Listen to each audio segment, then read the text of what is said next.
it's very important to me that a person qualifies to a job on merits alone, and not because a company or a department has few or many employees of a certain gender.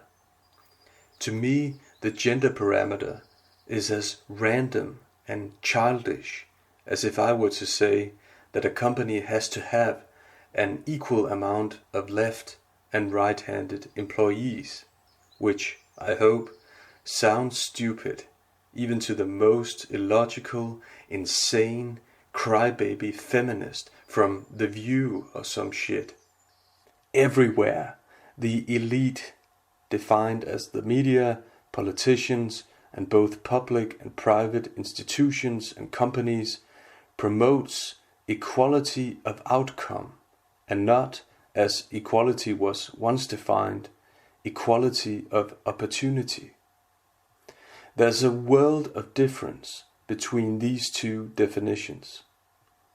If you support equality of opportunity, you support the right for men and women to achieve the same education and the same jobs.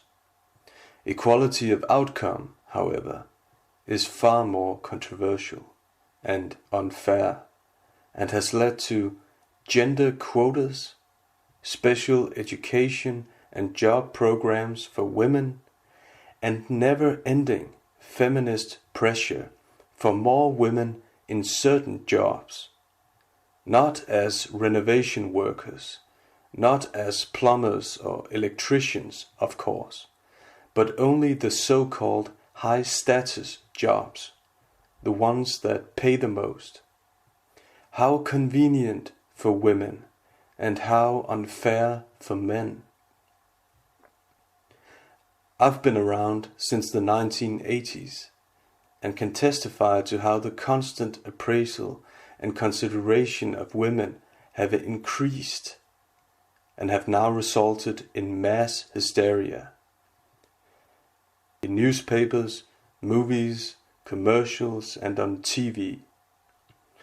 All media try to empower women on the expense of boys and men. All media try to emasculate boys and men. By always focusing on girls and women, putting them on a pedestal, and almost worshipping them and their constant demands and feelings, the elite is simultaneously saying to the boys and men, we don't care about your work in and for society. We don't care about your potential or your dreams. It must be completely devastating and demoralizing for especially boys when girls are depicted as more wanted for companies and in politics. Instead, boys and men are encouraged to hold themselves back, not to live up to their full masculine potential, and to always put the needs and wants of girls and women ahead of their own. That's why the fake term toxic masculinity was coined, to put a strain on men in the advancement of women. Before this postmodern age we're living in, back when you could state the obvious fact that there are only two genders and stuff like that, without getting sued or banned from social media, masculine virtues such as industriousness, willpower, and courage were encouraged, so that young men could handle life and handle women, since men were the ones who got educated and worked, while women took care of the home and the many children they often gave birth to back then. The gender roles were clearly defined, and I think that gave peace of mind to men and women, and provided meaning to their life in a whole different way than we see today, where you can't talk about gender differences without getting attacked and silenced by the elite. Today, boys and men are encouraged not to associate with their own masculinity, the virtues I mentioned, not to live up to their full and uncontrolled potential. Instead, they're encouraged and practically raised in public institutions to obey almost whatever women say and to applaud equality of outcome. The media always presuppose equality of outcome, either by choice or by indoctrination.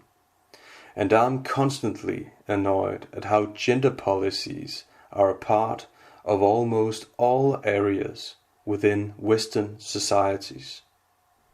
When women and weak men say we have to have certain privileges for women, that tells us just how fake it is when we're constantly bombarded with how strong and independent women allegedly are. I say, let the competition be fair and without head starts for women.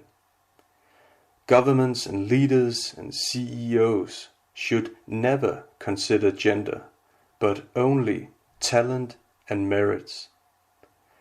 Otherwise, we're sending a negative message to boys. Most, if not almost all, women are controlled by their feelings and mood swings. They are insatiable and can never be truly happy. They don't know what they really want. They want to work, but still take care of the home and the kids while still getting privileges. That doesn't make sense. And women are unhappy as never before. So stop pandering to them.